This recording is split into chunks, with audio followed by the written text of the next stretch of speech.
word Sionim, which means a Jewish informant or helper.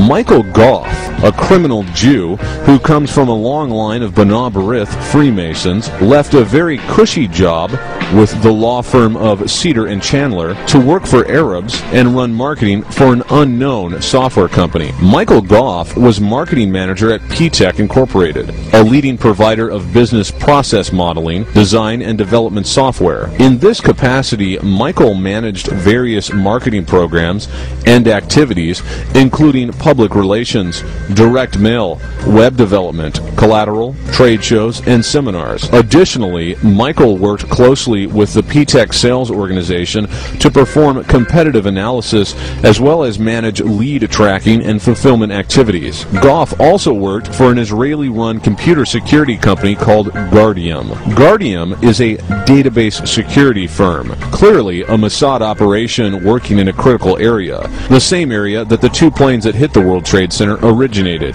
Boston's Logan Airport. The three firms that finance Guardium are all Israeli and all manned by Mossad agents. It should be noted that Mossad's headquarters is in Herzliya. It is clear that the three firms, Cedar Fund, Veritas Venture Partners, and Stage One, are all Mossad funding outfits. So with P-Tech, what we had was an American Sion, i.e. a Jewish agent who works with the Mossad when necessary, Michael S. Goff, who had Mossad agents feeding him information and directing him while he worked with his Lebanese Muslim partners in P-Tech. Now, why would a young American lawyer working with a good law firm in his hometown suddenly leave the practice of law and work with a dodgy startup software company owned and financed by a Lebanese and a Saudi? Goff's family is a well-respected and well-known family in Worcester, Massachusetts. After law school, he had it made at the law firm. Why the sudden career change? It is clear that Goff is one of several 100,000 Sionim, and he was tapped by Mossad to do a quick career change for the good of the Jewish people and Israel, of course.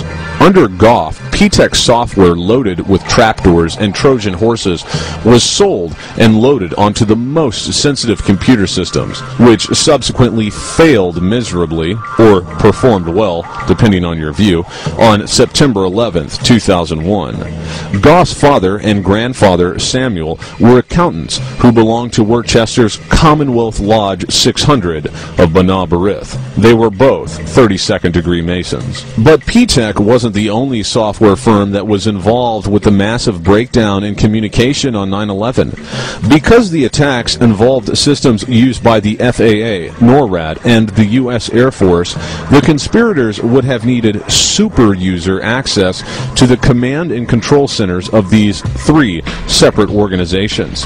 One such company is MITRE Corporation. Indara Singh, an IT consultant who previously worked on a Defense Advanced Research Project, or DARPA project, and who was employed by J.P. Morgan on 9/11 in risk management, pointed to MITRE's role at the FAA during the 9/11 Citizens Commission hearings in New York in September 2004. Quote, P-Tech was with the MITRE Corporation in the basement of the FAA for 2 years prior to 9/11, Singh said.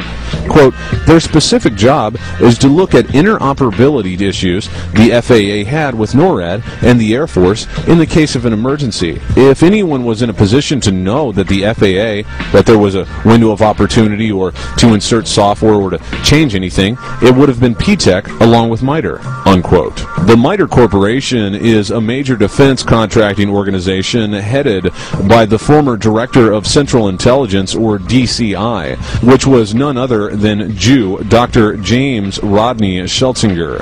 Schlesinger, who was reportedly made DCI at the request of Henry Kissinger in 1973, later served as Secretary of Defense. Schlesinger, a former Director of Strategic Studies at the RAND Corporation, was described in a 1973 biography as a devout Lutheran. although he was born in New York in 1929 to immigrant Jewish parents from Austria and Russia.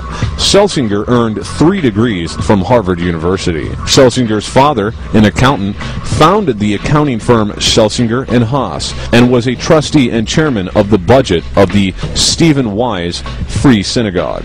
His father was also a member of the New York State Grand Lodge of Masons.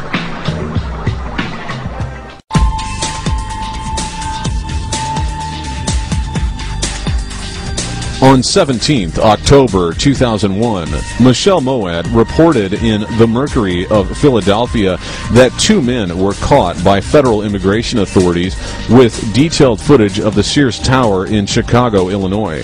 The authorities described them as Middle Eastern men. Police arrived on the scene due to a call from Pizzeria Uno, a restaurant whose manager reported that the men had a tractor trailer and were dumping something described as a pile of furniture at the rear of the pizzeria. Of the 2 men, one identified himself as Moshe Almakias, age 30. This person fled the scene, according to police. The manager of the restaurant reported to the officers that the vehicle read Moving Systems Incorporated and included a phone number. The Middle Eastern man, later identified as Ron Qatar, age 23, exited the vehicle and said that the operator, 30-year-old Moshe Almakias, was across the street. He was spotted with a Jewish female, Eilert Reisler, age 23, across the street, but she soon began to walk in the opposite direction of Almakias as soon as she was spotted by the police. When Reisler was apprehended, searched, and questioned, she was found to have a German passport in her name and medication in another. Getting back to Almakias, he stated that he didn't dump any furniture behind the restaurant and that he was on his way to a customer in New York. He was unable to provide either an address or phone number for the customer. When an arriving officer examined the vehicle, it was found to be in numerous violations and even not in safe working order and was subsequently put out of commission. The truck was, in fact, loaded to 3/4 capacity with household items, boxes, and furniture. Officer Gerald Swartz of the Whitpain Police Department found a video camera amongst the load.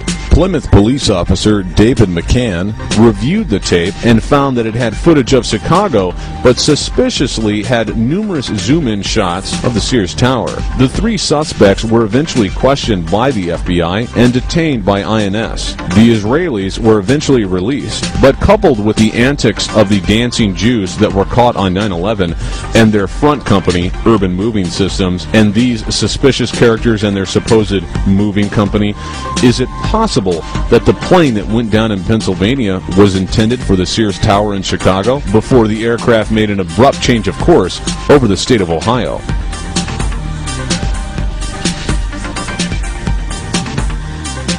Israeli Mossad terrorist operations extend to numerous countries.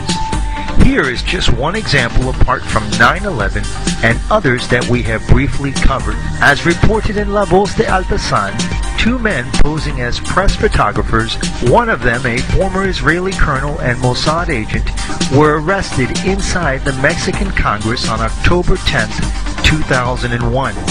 Armed with 9mm pistols, 9 grenades, explosives, 3 detonators, and 58 bullets, but were released following intense pressure from the Israeli embassy. The report stated, "We believe that the 2 Zionist terrorists were going to blow up the Mexican Congress. The second phase was to mobilize both the Mexican and U.S. press to blame Osama bin Laden. Most likely then Mexico would declare war on Afghanistan as well, commit troops, and all the oil it could spare to combat Islamic terrorism." As reported in La Voz de Altasan, Los Angeles, Alta California. In a mind-blowing development, La Voz de Altasan has learned that the Mexican Army General Rafael Marcial Macedo de la Concha, who heads the Procuraduría General de la República, that's the Mexican Department of Justice, has released the retired Israeli Defense Force Colonel and presumed Mossad agent Salvador Gerexen Smeki, an Israeli illegal immigrant, Sar Ben-Sevi, after both had penetrated the security of the Mexican Congress and were in possession of guns, hand grenades, and explosives.